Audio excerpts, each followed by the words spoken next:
Hey folks, welcome to Friendly Orbit, the podcast that draws us together no matter how far we fly. I'm Ceres. And I'm Thea. How you feeling this week, Thea?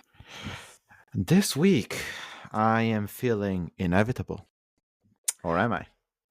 Wow, I was feeling really like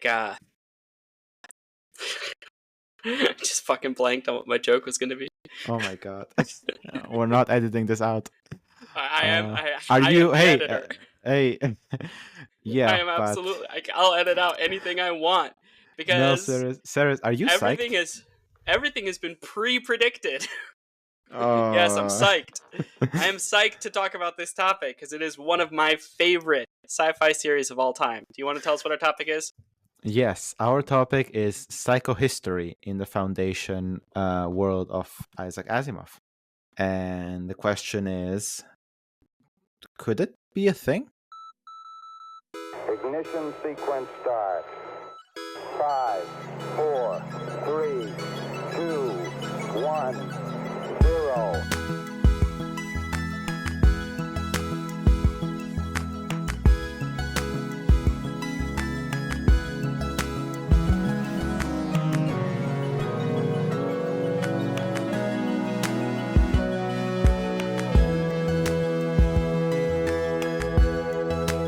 All engine running. Liftoff.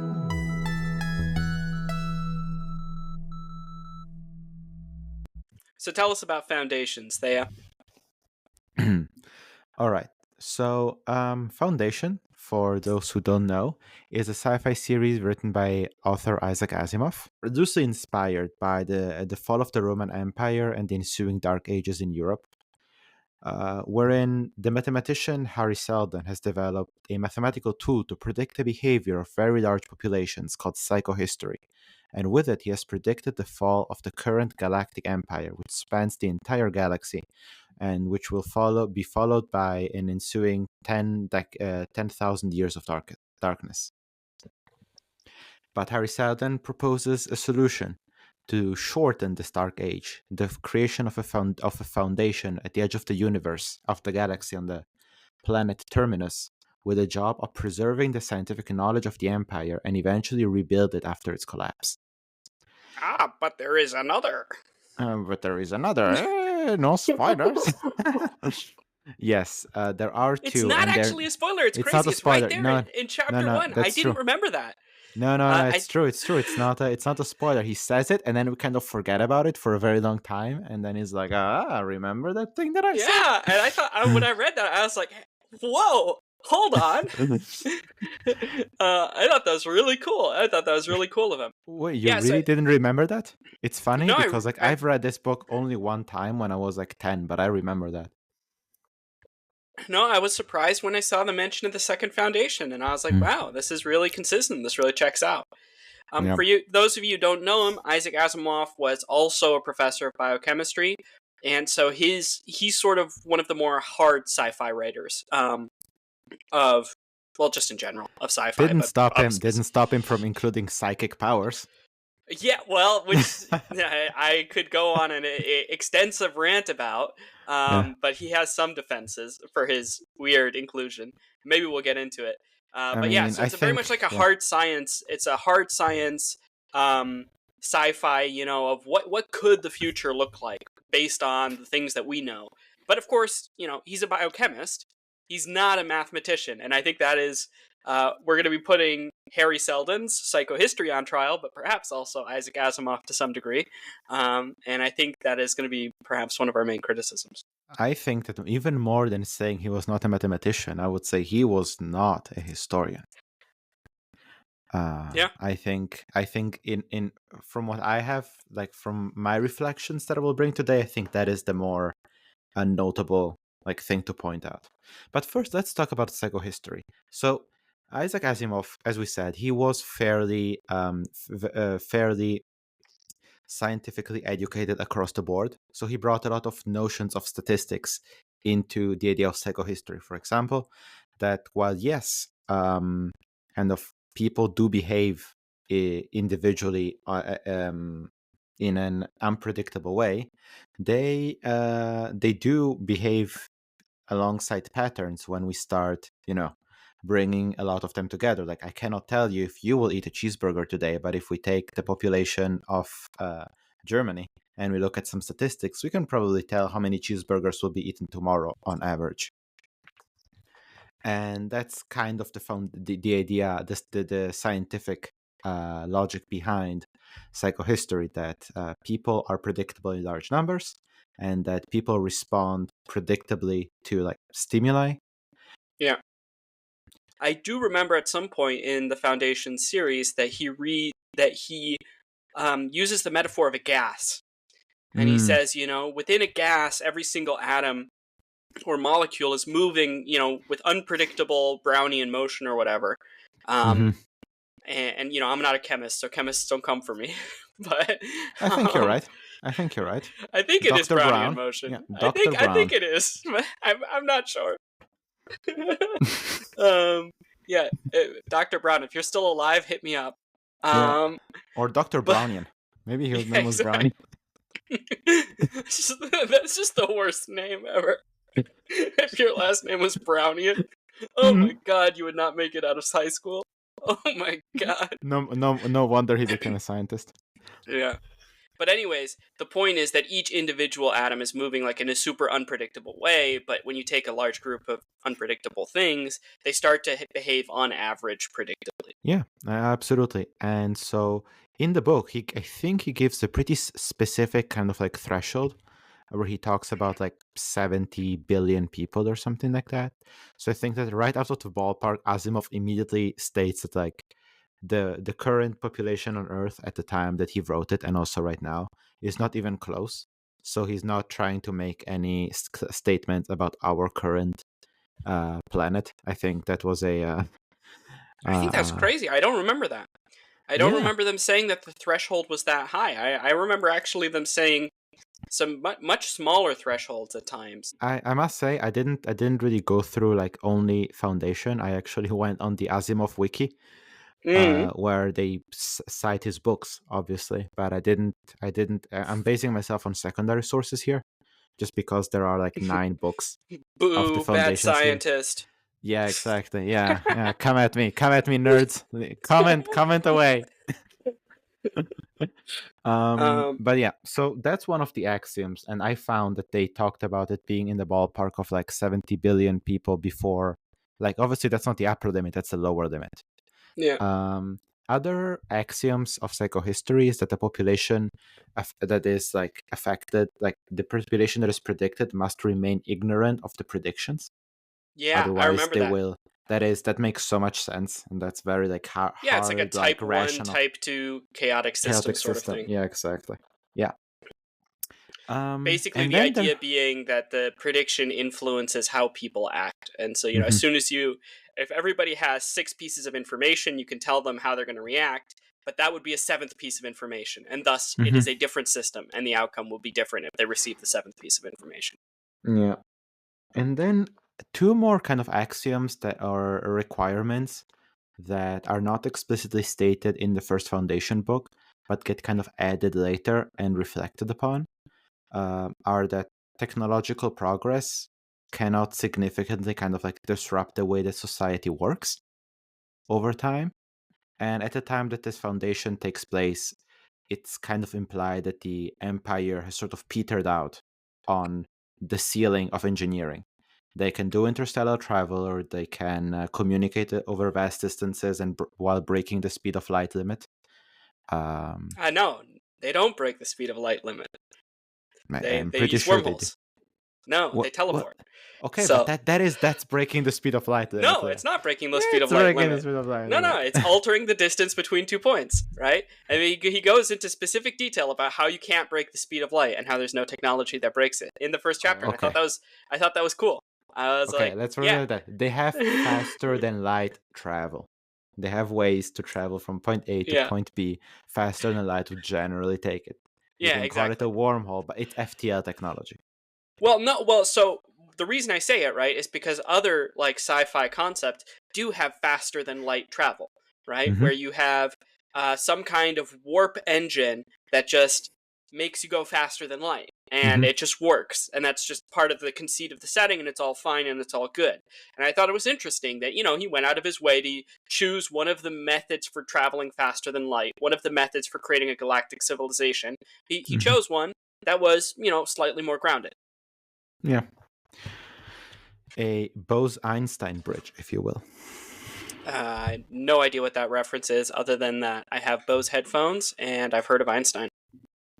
I can actually Google that I called it right before the nerds really come after me. But I'm pretty sure that it's Rosen, not Bose. Bose-Einstein condensate. Yeah, see? Because there is the Bose-Einstein condensate, which is the state of matter.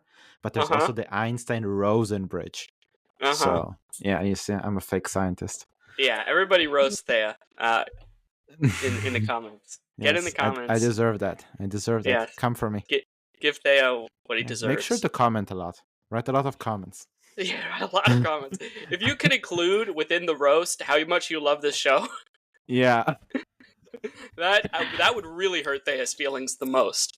Yeah, I hate positive reviews, especially if they're left on like iTunes or something like that. We're not even on iTunes. We've been lying these last few episodes to our listeners. We're not on Apple Podcasts. No, we're not. Yeah. After this episode is done, I'm going to edit it, and you're going to figure out how to upload us on Apple. No, I blame you. You're responsible of that part of the podcast. I blame you. All right. Okay. Give us more. Final kind of like axiom is that human beings are the only sentient beings in the galaxy. The psychohistory very much assumes that there aren't just like that will never bump into an alien empire or into intelligent alien life forms will ever become part of the society, and that is kind of like where the Foundation at some point the Foundation saga kind of like leads to the falling up to the plan of Harri Seldon completely falling apart, because it turns out there are alien life forms that are sentient. But we'll not really talk about that so much, because obviously I don't think that that's a very interesting point for the purposes of this discussion. But I thought it was worth mentioning. Holy shit, I remember mutants. I don't remember aliens. Yeah, it's like in book 8, like the one that he wrote. I did one that he wrote when somebody came to him with a really big bag of money. I was like, I remember like the mule and stuff, but I don't remember aliens in any of the Foundation trilogy. Mule is book 2. Mule is when when the story was when there was still a story to be told. Well, I'm not gonna say that like the last books don't have a story to tell, but like I'll definitely say that it's as far as Asimov. When Asimov first conceived of the idea, the mule is definitely like a part of that original idea. Yeah, for sure. I mean, otherwise the second Foundation doesn't make a lot of sense. Yeah, exactly. So this is psychohistory. These are the axioms on which it stands, and I think maybe we can start. We just brought up the mule. Maybe it's worth immediately bringing up the mule, because the mule is essentially the counter argument that Asimov raises in the second book of the Foundation series. I think that it's easiest to kind of interpret the first 3 books, Foundation and Empire, and the second Foundation, as kind of the thesis, the antithesis, and the synthesis of I think the best way to describe who the mule is by going on an extended rant about how really seriously weird it is to read such a scientifically grounded book most of the time, and book 2 all of a sudden has mutants with straight up psychic powers. Okay, and they have like Saris. Saris, ESP, wait, please. And they have Saris, mind I control. beg you. No, I won't wait. I beg you. I mind control you to listen. It is so fucking weird. But I found out, like, there's old Star Trek episodes where they do this shit too, where like ESP, like extrasensory perception and psychic powers and shit, is real. And I think it was just a thing at the time. I think they just thought that it was scientifically plausible and like legit. And it's so crazy because from our perspective, it's so hilariously anti-scientific that it's incredibly odd to find a whole book in Isaac Asimov's work, of all the people, dedicated to such an unscientific, like you were saying, counterpoint, antithesis. Well, before you started, I was begging you to stop because I wanted to kind of premise that, like, in the 1950s and 60s, ESP was all the hottest topic in the scientific community as being considered kind of like the next step of the human mind. Um, we find it in Star Trek, we find it in Asimov, we find it in Phil Dick, the author of like Do Androids Dream of Electric Sheep, for example, the book that Blade Runner is based on. So highly influential like sci-fi writers of the time were all writing also about psychics. And I will add to this that, like, I remember reading a short story by Phil Dick in which for a long time nobody brings up the existence of psychics until suddenly there's a psychic. And not only suddenly there's a psychic, the psychic is kind of like the big payoff. So it's kind of like the Chekhov gun firing, but the Mm-hmm. Chekhov gun was never established. Yeah. And that really gives you a feeling for how much people just kind of like assumed, yeah, where it's sci-fi, we're in the future, so obviously there's a psychic guy. And I think that in maybe, well, or some people already now, like me, but in 20 years, a lot of people might look back at all the technologies that in our sci-fi we just prefixed with the word quantum and called it a day. Yeah. And Yeah. Yeah. we're just like, oh, they thought that, like, like that with quantum technology you could just do anything. How goofy.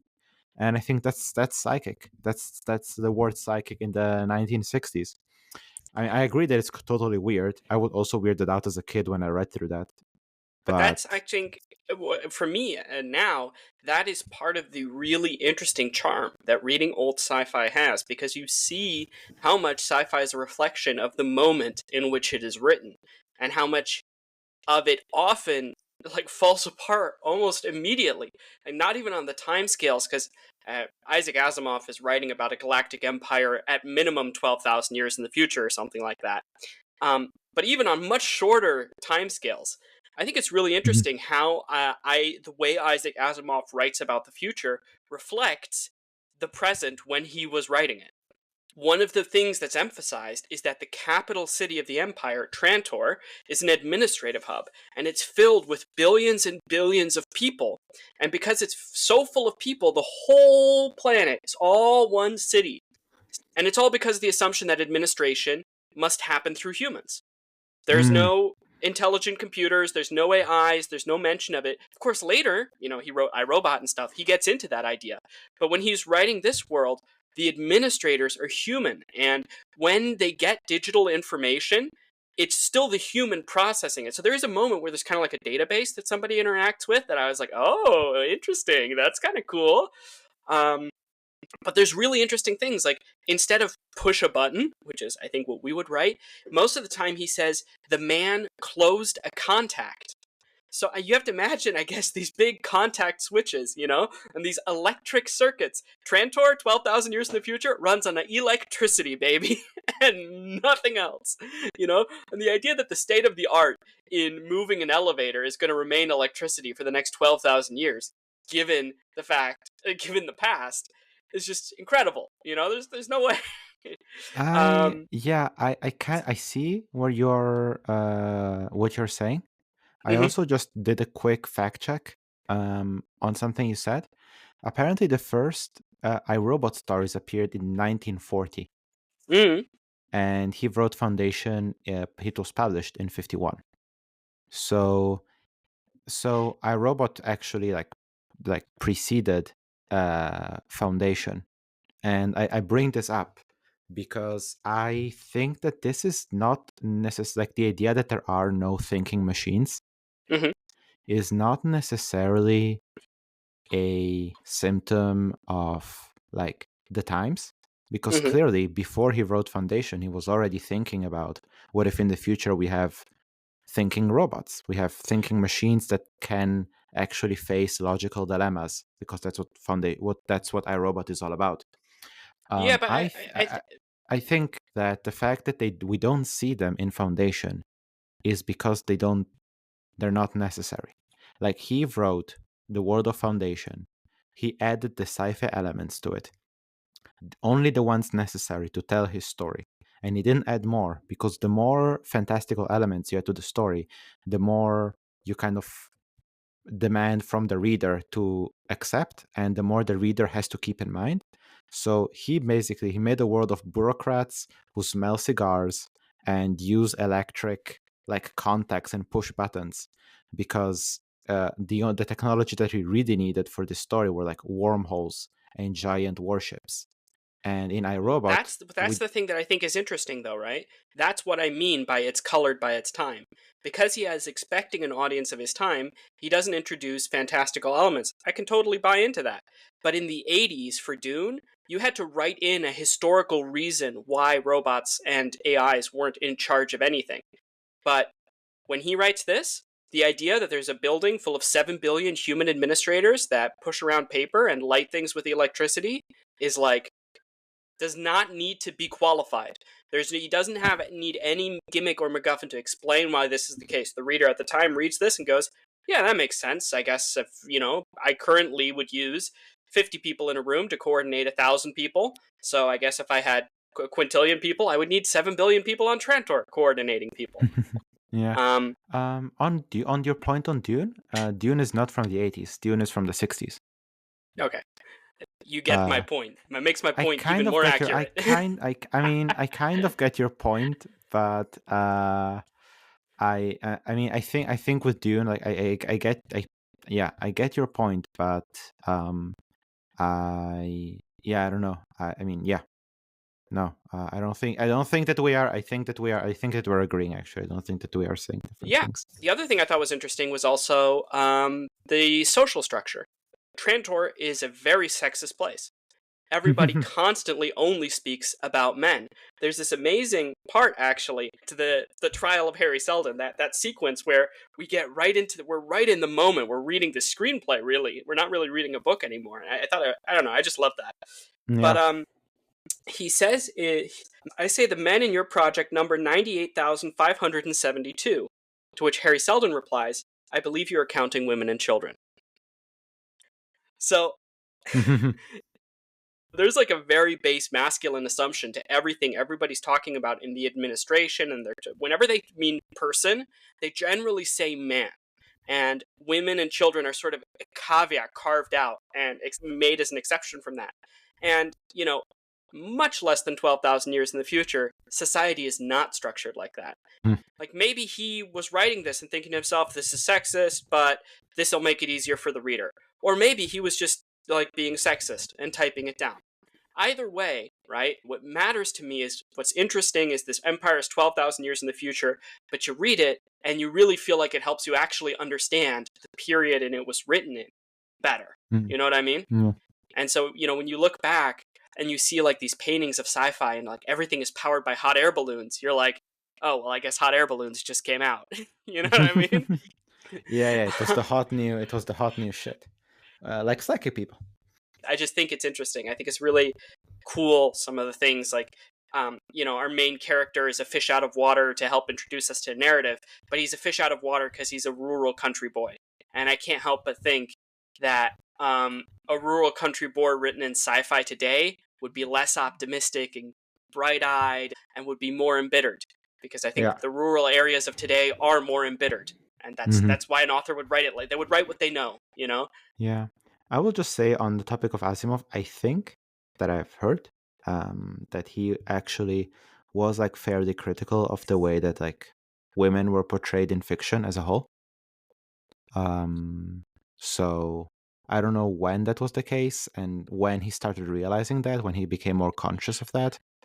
But yeah. I mean, there's also something to be said for like critical for his time. Like, yeah, exactly. He still has a lot of like damsels in distress and rarely ever any female characters of importance.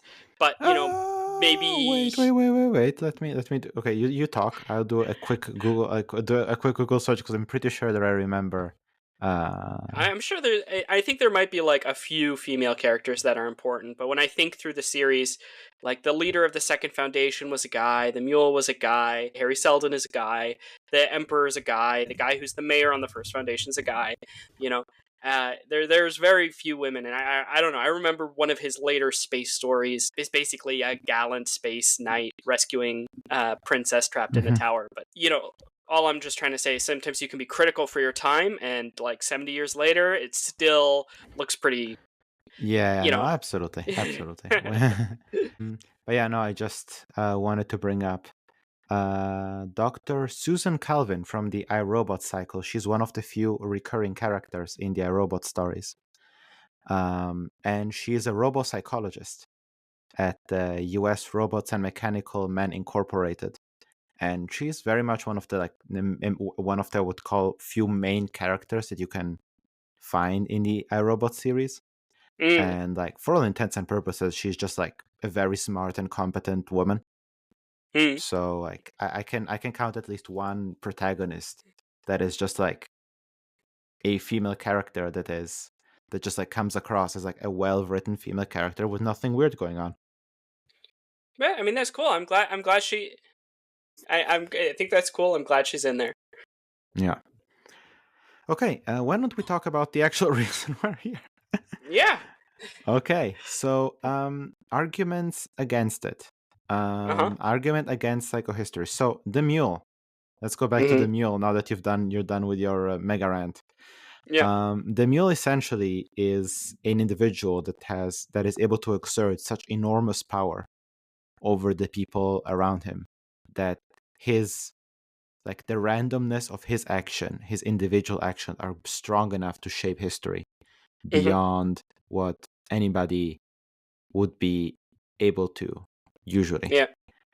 And I wondered, can you think of like individuals in our history that make you go like, without that specific individual, history would have been different?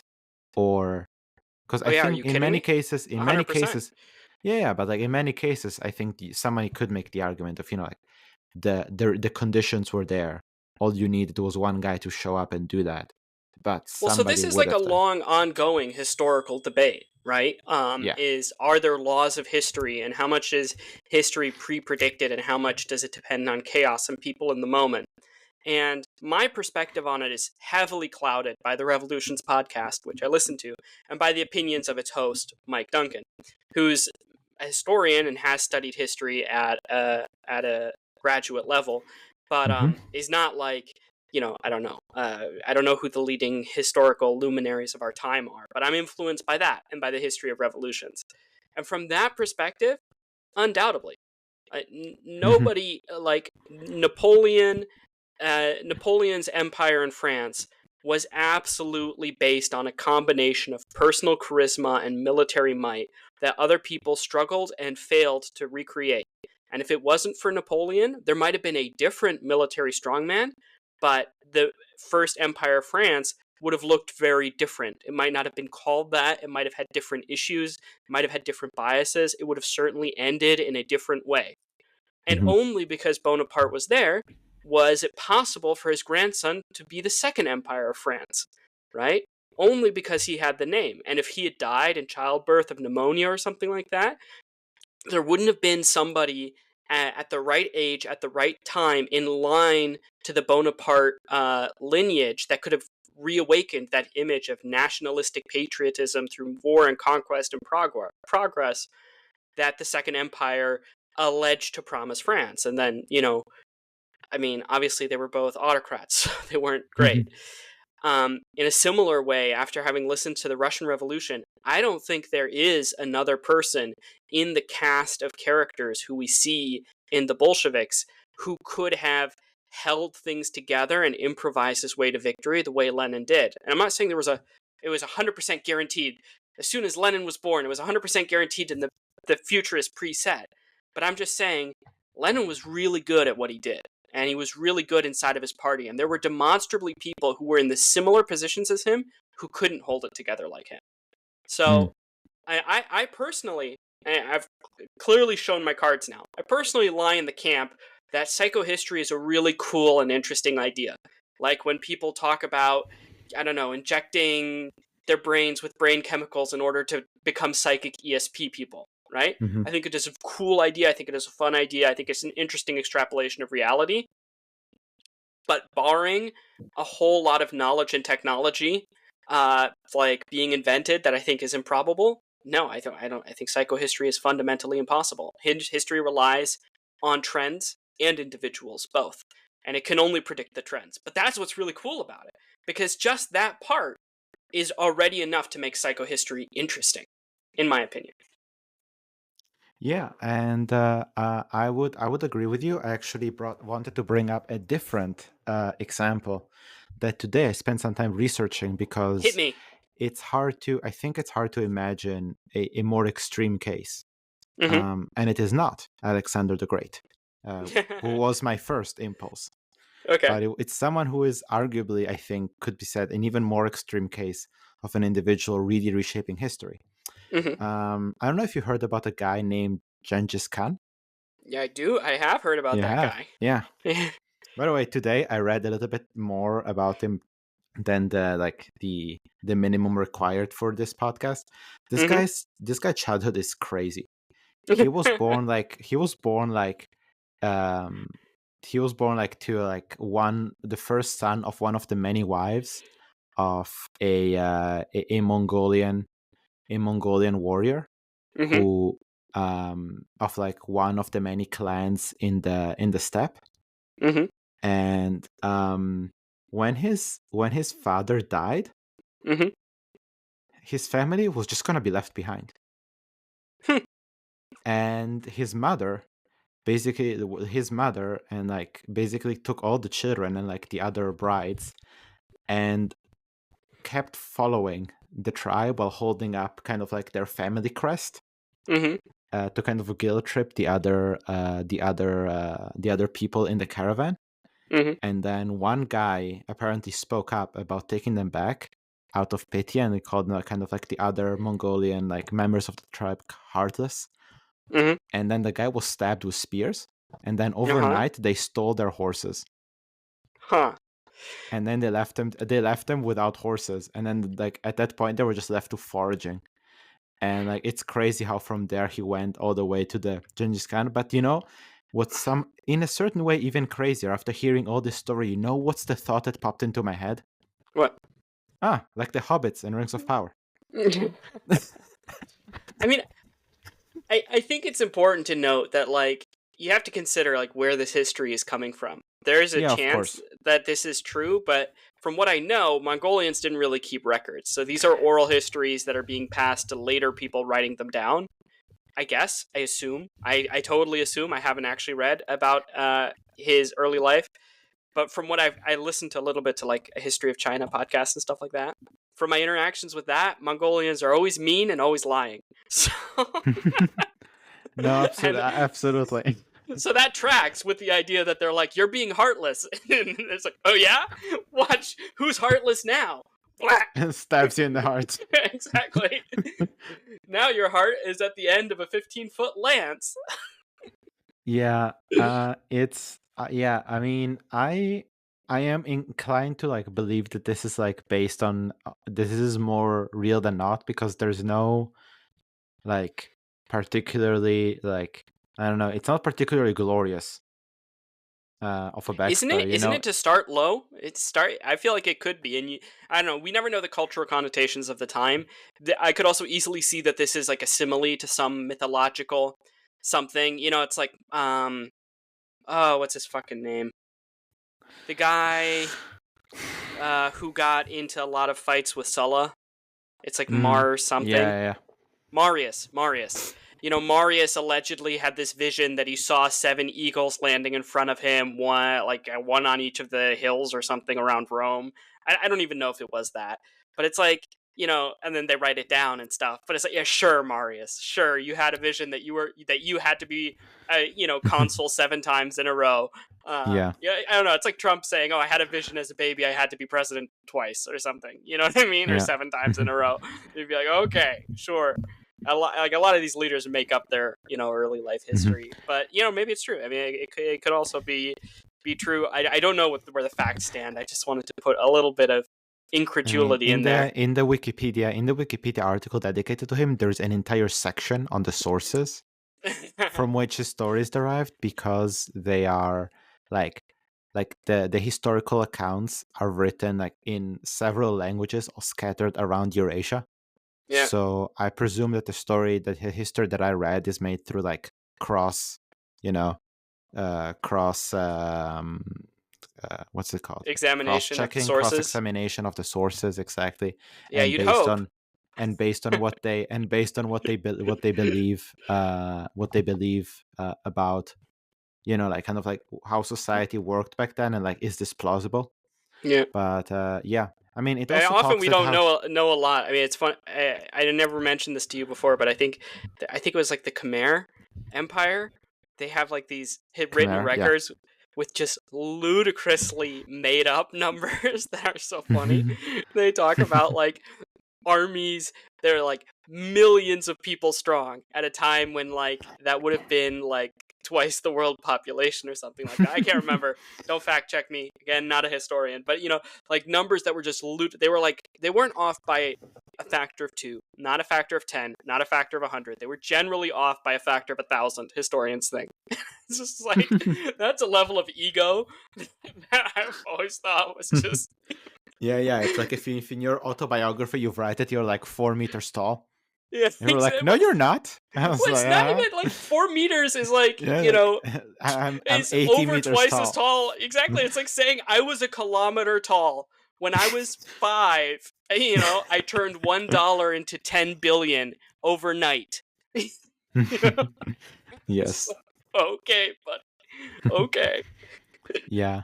But I mean, no, I mean, the story is like the history they read includes him like killing his half brother to secure his position in the family. Like, they don't depict him as like a particularly nice person. Oh, the Mongolians, you know, Uh, they had different standards for what was yeah, nice and what wasn't. But yeah, I mean, that that was might. like cool and good.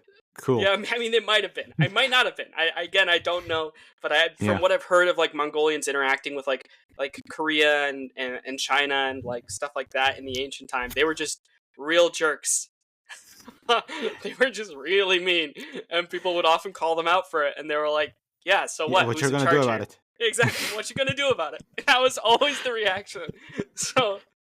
Yeah.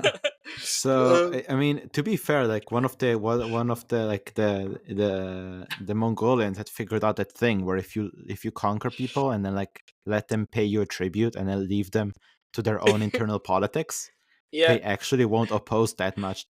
yeah. That much. They won't And oppose you that much. and you know, probably I should also caveat. Obviously, listening to a history of like feudal China is going to come to the conclusion that Mongolians are mean and sneaky, right? I'm Yeah. not saying that's a balanced view of their culture, right? Yeah, I was reading also about like what's his legacy, because to me Mm, a very interesting thing was like his empire immediately fragmented. yeah, Like, he died, then the empire grew a little bit, grew more, and then there was a succession crisis, and then suddenly it was 4 empires, you know, like very, very Alexander the Great. yeah. Um by the way, there's some irony there, but I'll talk about it later. Hmm. But yeah, it was interesting because like it was like yeah, they all said obviously like in China he's still considered to be kind of like a barbaric invader, and he Mm, said that like instead Western scholars are kind of like re-examining him and taking a more nuanced approach. And then I yeah. was reading about sort of like the Islamic world, and they were said that like when the Mongols showed up and started Mm, conquering the Islamic empire at the time, mm, because of like what it says in like in the Quran about Islam, is the fact that Islam has to rule over other nations and not accepting non-Muslim leaders. His coming was basically kind of like seen as the announcement of like, oh, it's Armageddon. oh my Like, god, this yeah. is the end of the world. But then the end of the world didn't come, and then the successors of Genghis Khan, in who kept those regions, converted to Islam. So suddenly Genghis Khan was instead like the herald of, the herald who conquers the world for in the name of Allah.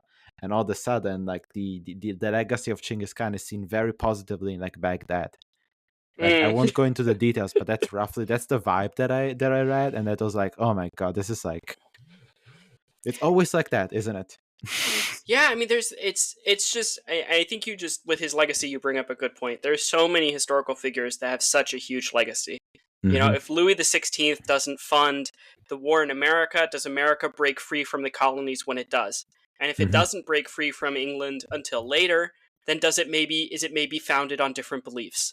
And if it doesn't ever break away at all, like Canada, then what does that mean for the politics of South America when they free themselves? And Yeah. these settle like all the constitutional questions and the bases for the nations that form today. Would the Cold War have been different? Undoubtedly. And so the further you go out, the Yeah. more. And was it guaranteed that Louis XVI would fund the American colonies? Hell no, it Yeah. wasn't. The people at the time certainly didn't think so. That's why they were all lobbying him one way or the other, you know? So, Yeah. so I would say the mule is one of the strongest counter arguments that exist to Harry Seldon's view of psychohistory. Yeah. Exactly. Yeah, I kind of like, I like to imagine like history is kind of like a ball rolling down like a hill full of valleys and mounds, where like to a degree it follows, like, when it's like in a valley, it may swing around a little bit along the sides, but like you kind Mm-hmm. of know the direction that it's going. But every once in a while it goes up a mound, and then it's like, oh, which side will it roll down from? You Yeah, know, suddenly there's uncertainty. So like there's definitely like trends are real, and there's probably like periods of history where, especially on the local level, where like the trend is clear and it's not yeah, going to change anytime soon. But then in times of like interregnums, in times of instability, in times of succession crises, and when there's a lot of like potential for change built up, yeah, it really matters who grabs it in yeah. Like times of crisis, one who of holds power in times of crisis. one of the major moments of revolution in the Russian Revolution, um, during World War I, happened because and all the historical sources deliver this to us. It was a nice day out. It had been cold. All the days before, it had been cold for weeks. Bitterly Russian winter, Mhm. And then one day it thawed and the sun came out, and everyone was out on the street talking about how fucking sick and tired they were, that they couldn't buy any bread, Mhm. And all of a sudden, right? And it's like, well, what if the weather had been different on that day? Might things have shook out differently? you know?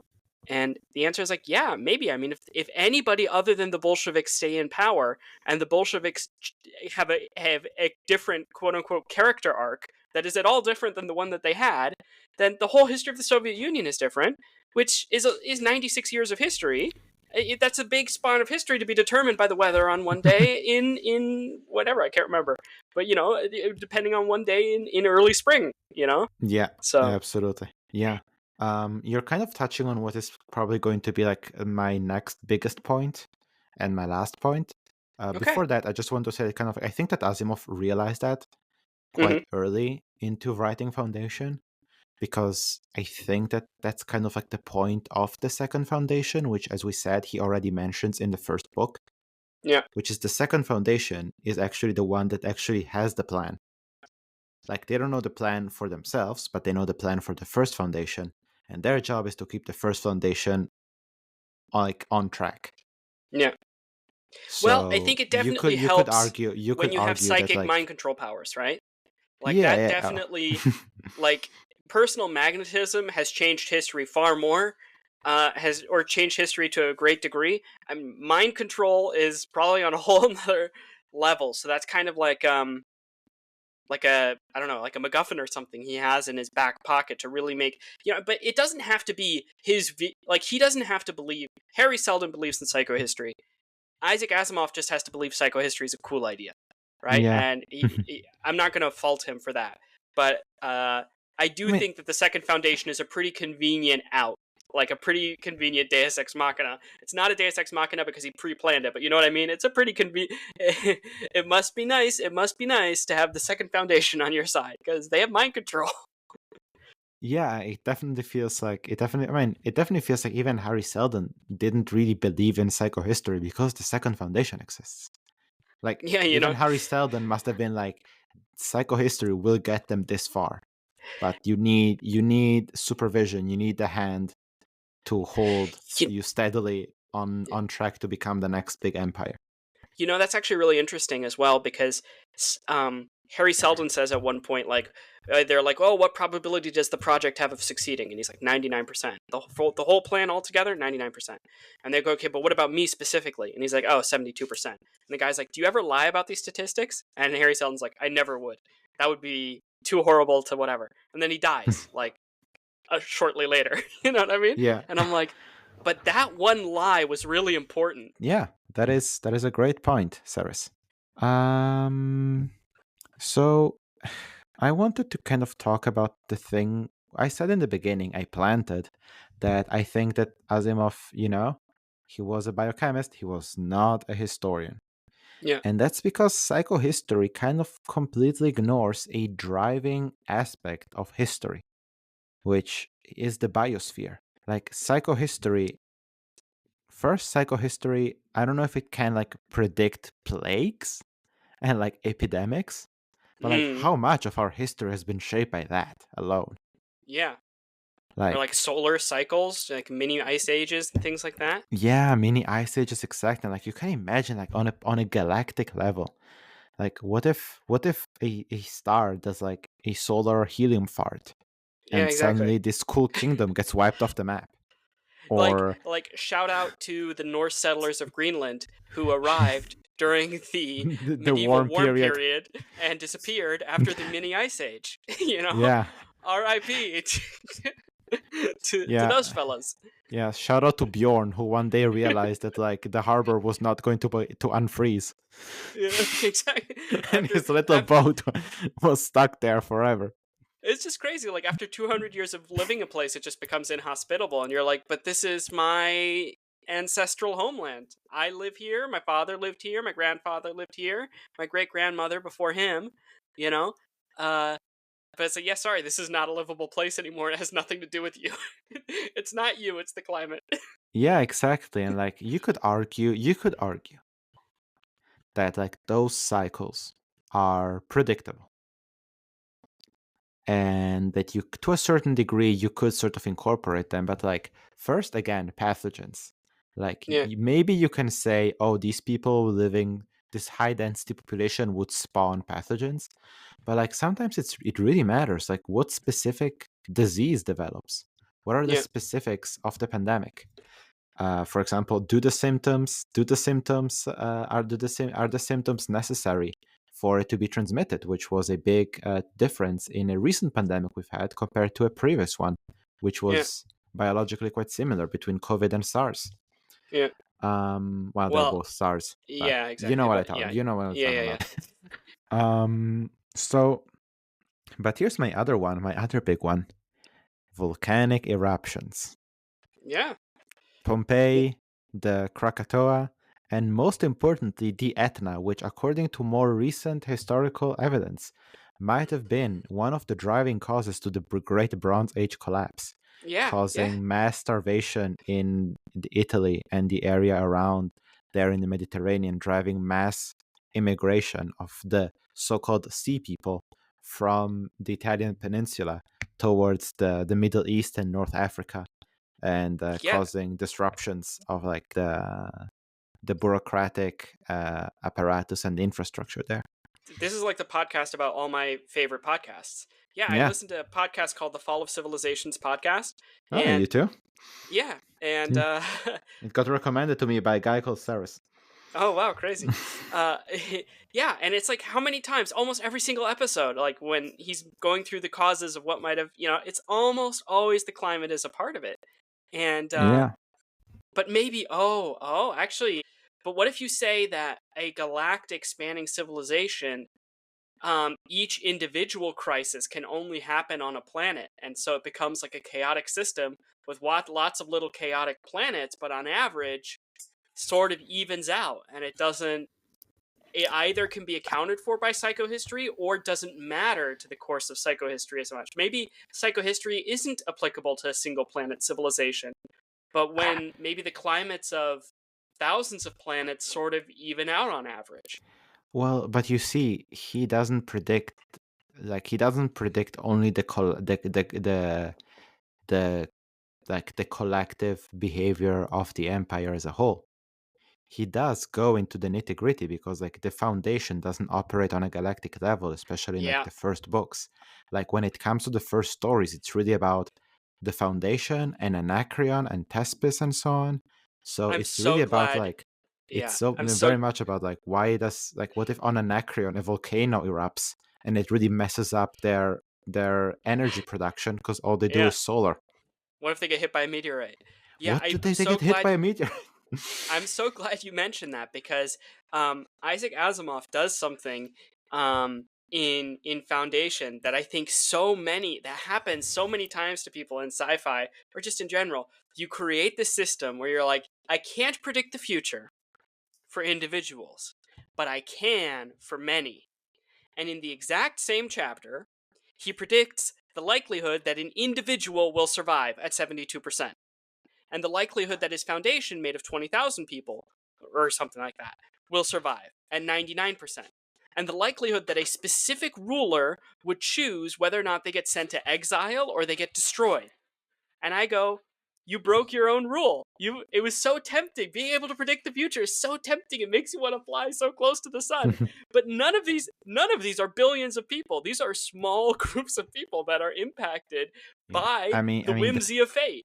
yeah, I mean the point. I mean on the size of the Foundation specifically, I will say the point is to predict a system that includes so many people, whether a specific subsection of that population of that mega population is 22,000 people or whatever. I mean 22,000 people seems very low, but like I don't think that it's a problem if the Kingdom of Anacreon has only 60 billion people. The point is that the whole system that you're predicting includes so and so many people. But I totally still see your point about the other ones. I don't want Yeah, to. like this 72% that somebody does this, right? What if Yeah. that leader does choose to destroy Harri Seldon? Like Mhm. psychohistory, in its premise, psychohistory is immediately still used for situations where it should not be applicable, right? Like if Yeah, I totally see it. like To be fair, he should really, what should 72%. happen is he should say you have a 72% chance of survival, and the guy says to him that's meaningless. And he does say at one point, I know predictions made over one man are meaningless, but when he's Yeah. told the 72%, he's concerned.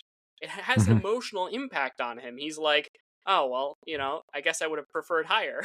you know So he almost immediately dips into the forbidden well of starting to predict individuals' life Yeah. courses and individuals' Yeah.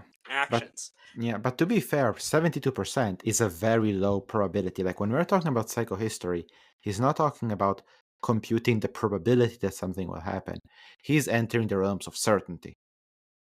Yeah, So, like, when he says 72% for an individual, I don't think that it breaks it as much because, like, he'd never, like, the whole point of Foundation is that, like, he can predict within such a small margin of error that it's certainty. and So, that's almost immediately disproved, right? Because he says to the ruler, "If you kill me now, you won't outlive the year."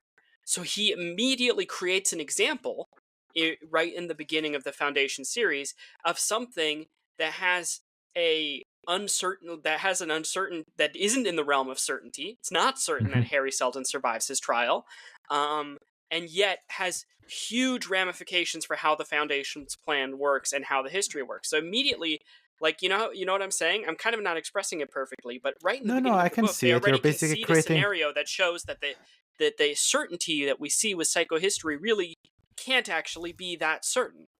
I can see that. I mean, I think you're making your point quite well. What you're saying is the action of an individual, the emperor, have a direct, measurable impact on his own probability of survival based on a single action that he can take, which is obviously like a random variable, is not very Yeah. deterministic.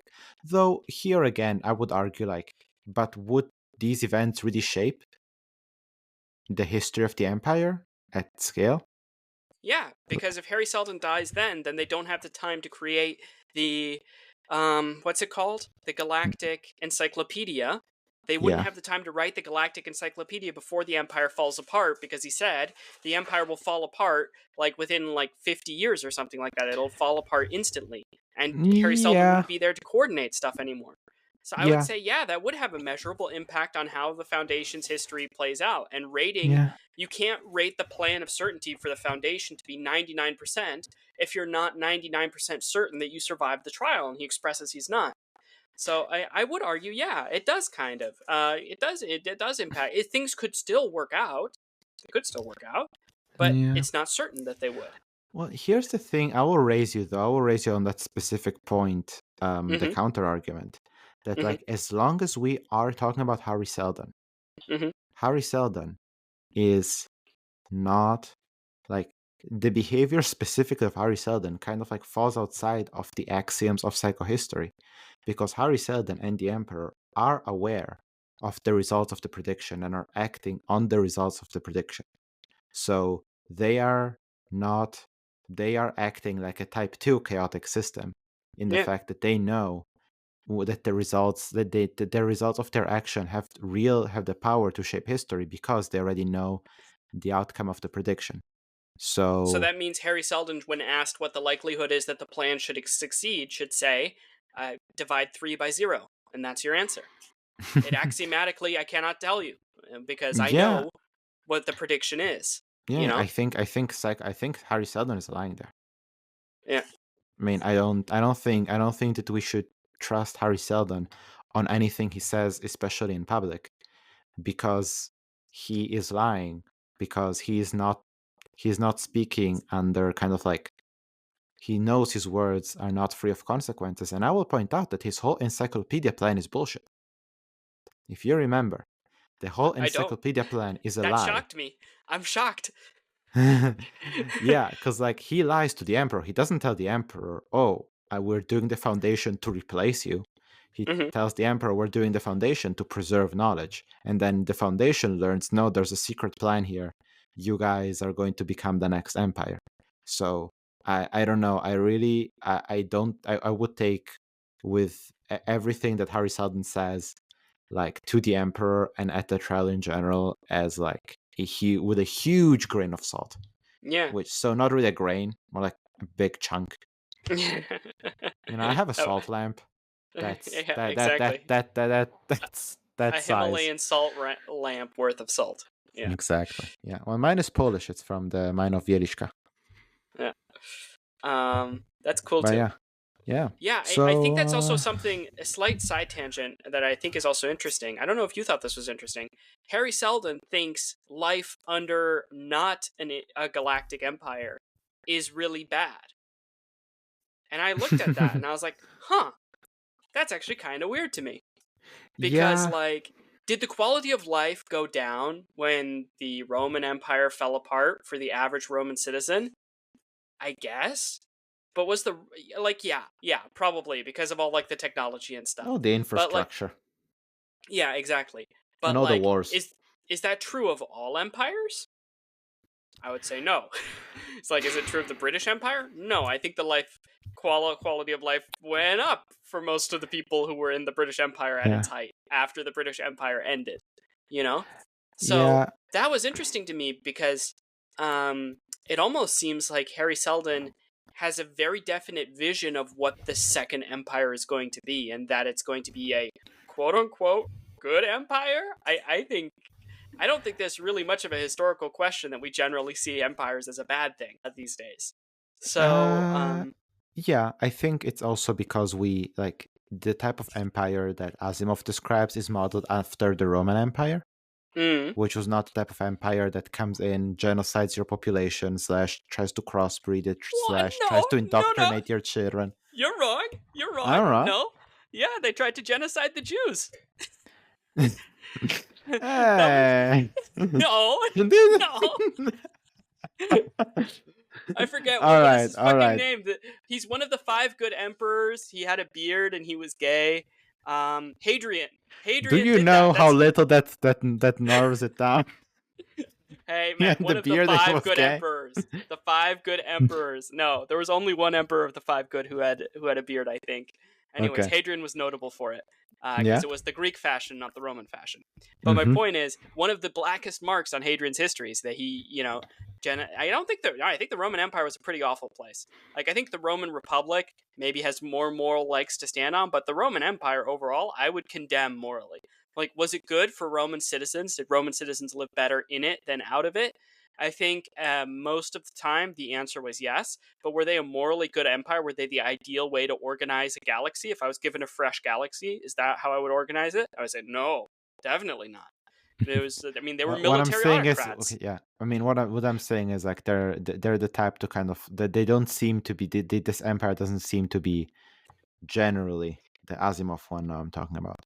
They don't seem to be the type of like oppressive government that forces other planets to, I don't know, like convert to their religion and change I their don't entire know about society. that. The I whole think spot. There's no. as soon as they break up, we have suddenly like the kingdom of Anacreon, the kingdom of that. I It know, I seems know, to but be like the local. right in the first few chapters, there's like the spy service that gets to break all the laws and is spying on people all the times, and there's no due process in court, and like Harry Seldon's life is at the whim of the autocrat, who is not an elected representative and isn't even the person in line to the throne, I might add, but is Yeah. actually an administrator who has usurped the throne. So Yes. I would say no, I kind of disagree. I think the intergalactic empire Mm. is weirdly portrayed in a kind light, and I think Harry Seldon's view that there needs to be an empire for the galaxy to be good is I actually mean, kind I of would, I wouldn't, surprising, I kind of wouldn't weird. go as far as saying that like the empire that Harry Seldon, that like the first empire, let's call it, is Mm-hmm. portrayed in a good light at the time of Harry Seldon. It Yeah. looks like they're kind of like slow, stagnant, and like really impressed with their own might and Mm-hmm. blind to the possibility that they might ever fall. Mm-hmm. But yeah, I think that probably like Asimov was kind of like assuming that if the entire galaxy is under one command, under one political power, there won't be war between I them. would well, And then obviously this is modeled after the Roman Empire. So what came after were the so-called Dark Ages. yeah, but I mean, the And Roman Empire had all sorts of civil war all the time. The Roman of Empire was course, fucking full of civil war all the time. So the fact yeah, that they're all in one empire doesn't mean that there's no war. I actually would disagree with you. I would say that I think maybe either Isaac Asimov didn't think empires were that bad, which is maybe a possibility. I don't know. I kind of highly doubt it. Instead, I think maybe this is showing like an anachronistic, like this is an opinion someone who was born and raised in the empire would have. You know, like Harry Seldon has this opinion because he was born and raised in the Empire, and most people Mhm. think that the system that they're born and raised in is morally superior to the others. And Yeah. we sort of notice it and we go, huh, oh, that's weird. But since he was sort of modeling it on the Roman Empire, he had to have an empire, you know? Mhm. And what would Harry, and he thinks to himself, I don't know, obviously, speculation of authorial intent, right? And yeah, I get it. But I think maybe he thought to himself, what would Harry Seldon see as a good long-term future for the galaxy? And it's like probably another empire because that's what he's been raised in.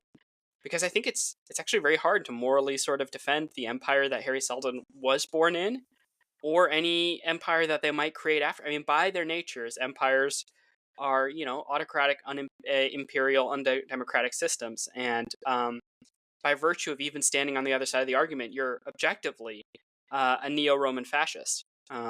So. Yeah, Yeah. I think I remember, as I said, I did not read the later books of Foundation, but Mm-hmm. I have listened to an interesting video essay that was talking about the Apple TV adaptation of Foundation, which is a whole can of worms. But he gave a brief summary of the whole series. Well, Holy he shit! gave He no. was born in this in the. Okay, I'm sorry. He was Uh, born in the Socialist Federalist Republic, which is like It's like right before the Soviet Union. yep. I had Yeah, no yeah. idea. He's an immigrant. Yeah, he's an immigrant. Um, I'm sorry. I'm sorry for which interrupting. no problem. There's actually an interesting conversation there also to be had about Asimov holding a kind of like a libertarian capitalist view about how Mm, like stability and total and like peace breed stagnation, and how mm, conflict is necessary for progress. Kind mm, of like in this kind of like like competition breeds innovation. But that's a different conversation for another time. I was just talking, like, I listened to this interesting video essay about the adaptation of Foundation, and the guy gave a brief overview of the series. And what he Mm, talks about is that the first books just kind of assume that it's better if there is an empire. yeah. But like when he wrote his sequels in the 80s, he actually kind of like questions that notion in Yeah. the books. Again, I haven't read them, so I will not I cannot go into the details, but I can imagine how that might make sense with also the fact that in those books he introduces alien life forms, and how Mm. there might be kind of like a challenge of that notion. So I don't know, maybe Asimov truly didn't really question it and just kind of like went with it, and then later rethought his I assumptions. just can't believe yeah, I just I'm looking through his life and like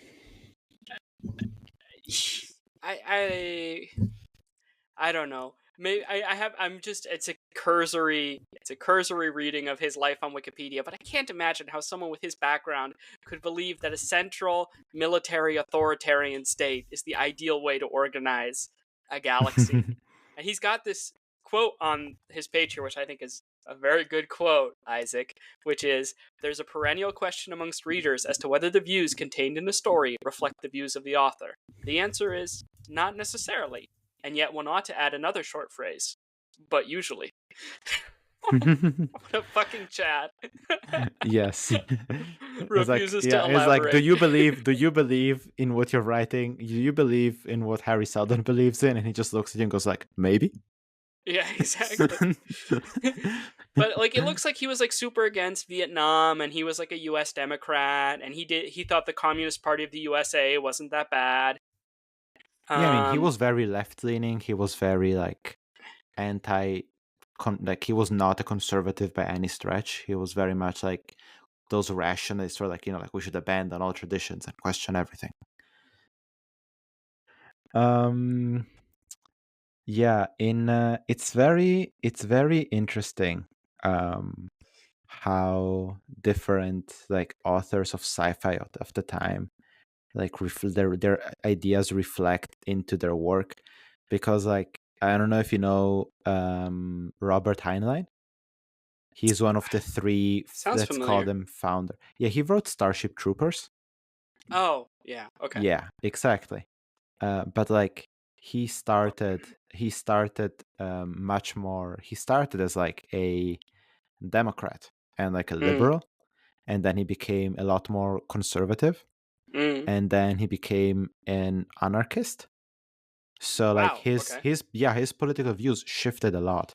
And Yeah. like the guy wrote the book, the short story that later was turned into the movie Predestination, which is Mm, essentially about an intersex person who is their own parent through a lot of time travel shenanigans. okay. Like it's their own parent on both sides. Yeah, crazy. Yeah, no, it's very very interesting, and it's a very kind of like trippy story. But yeah, no, the guy has like a lot of what I wanted to say with this is that another thing that is worth noticing is that political affiliations change, Mm, and that like Asimov's early work and Asimov's late work might be very different yeah, in how they examine the problem of empire. yeah. Uh, but yeah, refuses to elaborate and then dies. What a fucking chat.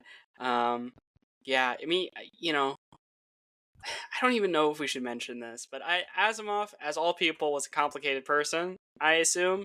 And it looks like there was like some sexual assault stuff that he did in his life, which is obviously completely unacceptable and awful and horrible. Of course. So, Thanks, um, Isaac. yeah, I know, right? So, Uh, when we're talking about did he believe in empire, but still, if you're against Vietnam, like the whole argument against Vietnam is like war and empire, right? And how that's bad. I don't know. Anyways, take us home. Take us home. What was your final point? no, we already went through my final point. Oh, we're home? Holy shit. Yeah, we are home. I mean, my main point, my main final point is that like it's crazy to me, but like in preparation to this episode, I have looked at a lot of like videos and like articles on the topic of Mm-hmm. psychohistory, and Mm-hmm. everyone is focusing on like like if great men of history and great women, but like sadly, because of reasons, it's mainly men so far, whether their actions can truly be attributed to like their individual characteristic, or if they were just like kind of like rising to the top of a system that was inevitably pointed in that direction. Yeah. And nobody talks about the environment.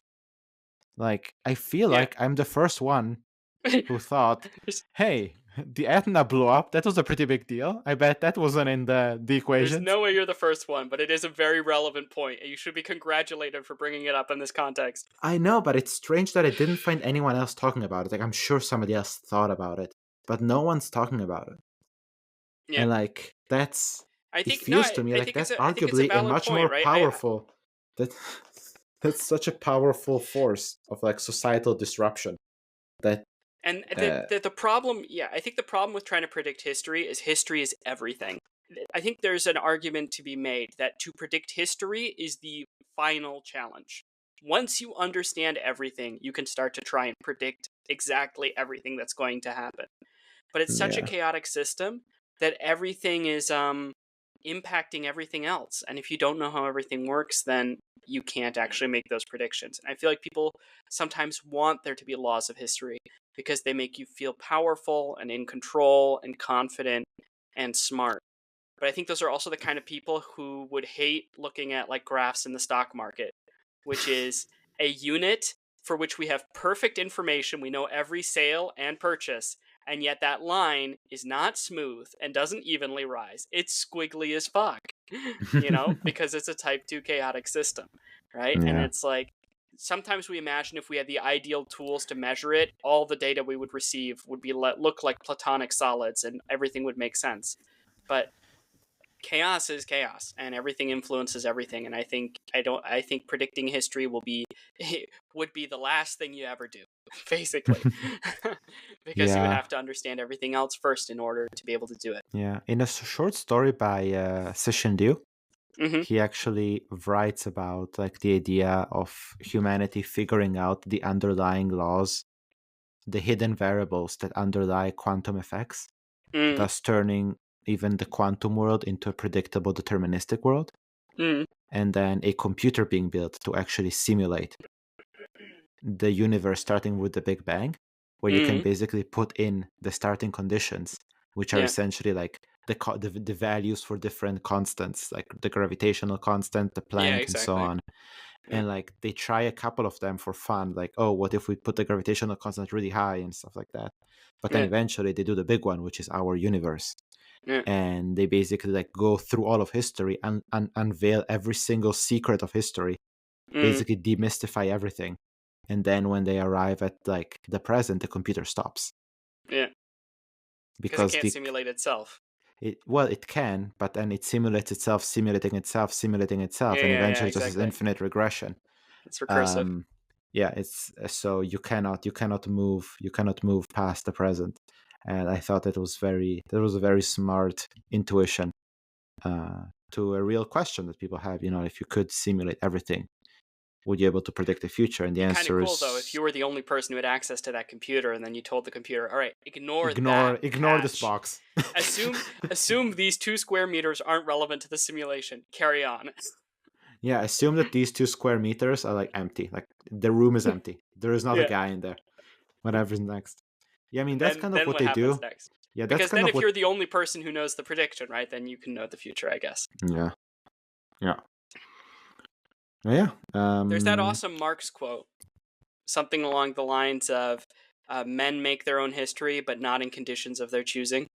Yeah, I will say like on this little like this mini tangent that we're on. I think that like Karl Marx's like historical materialism is maybe the most like concrete and like grounded in reality approach that I know of, like to analyzing and understanding history like as a framework. Not that it's good to make predictions, but like, compared to like Hegel, for example, in his zeitgeist idea, I feel like Karl Marx is much more like, I don't know, like consistent with the way reality works, which makes sense because his idea is very much grounded in the physical material reality. Yeah, that's what makes Marx cool, I think, as a historian, is that he tried to really start at first scientific principles and really try to treat history like a science. But I just think Marx is actually a great example of somebody who had some powerful contributions to their field, but then the myth grew greater than the contributions, and people just started to grab shit and run with it. It's kind of like how like Galen revolutionized medicine, and then medicine stagnated because people couldn't move on past Galen for a very long time.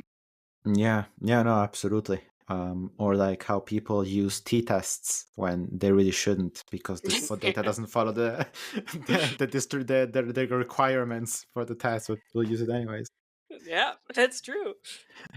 Anyways, I think we've And, strayed far enough afield today, and we've yeah. thoroughly dissected ourselves and Isaac and Harry. Do you have anything to plug? I have two things to plug. One will be real quick. Arcane Season 2. Watch it. Yeah. I'm not gonna say anything more than this. I'm sure there's an episode coming. Okay. And second, I want to plug something that I usually don't plug. I want to plug a mobile game. You might, yeah, I know, it's strange, but like you might not know about this, but I really enjoy tower defense games. Oh, me too. Because they're kind of like little puzzles. Yeah. And like they're dynamic enough that they give me the dopamine when I see my enemies explode because I placed a tower in a very smart way. And then it's like, oh yeah, the math checks out. They all die. But it's also like logical, and it engages you and forces you to figure out the map. And I started playing one called Kingdom Rush. It has a medieval fantasy vibe, and it's like very simple. It has no ads. It's free, and like it's simple enough that you get it quickly. But there's enough depth to the game that you can play it for a while before getting bored. So yeah, I don't know if you're into tower defense games. I was surprised by how like simple and good this little game was, and I was like, you know what, I'm gonna talk about it. Oh, that sounds like a lot of fun. That's my plug. What about you? I think I should just plug what I've been plugging so far. If you're interested in revolutionary history, I highly recommend the Revolution series by Mike Duncan. He's also the guy who did the history of Rome, but I don't know if this is controversial. Revolutions are much more relevant to today, and I think because of that, much more interesting. So I would recommend actually to go to the Revolution series. Maybe don't start with the English Revolution, maybe start with the French one. That's really where he sort of catches his stride, but I think the Revolution series is really great, and way before you get to the end of it, I'm probably going to do an episode about it on this show. And the second thing I'll plug is the Fall of Civilizations podcast.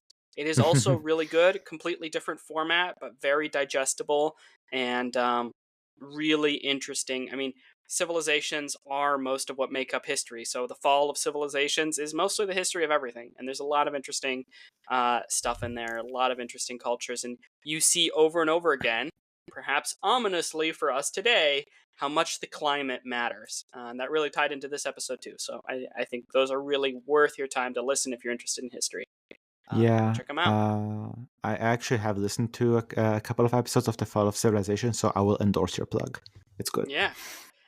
Well, alrighty, folks. That'll just about do it for our third ever episode. If you want more, you can find us at youtube.com/atafriendlyorbit, as well as on Spotify, and hopefully soon on Apple Podcasts once Thea figures it out. If you happen to have any astral echoes and you want to share them with us, or you want to prod Thea to move a little faster on that project, you can email us at afriendlyorbit@gmail.com. All one word. You bastard. All right, Ceres. I'll talk to you later. And to all our fellow Voyagers, we'll catch you out there amongst the stars.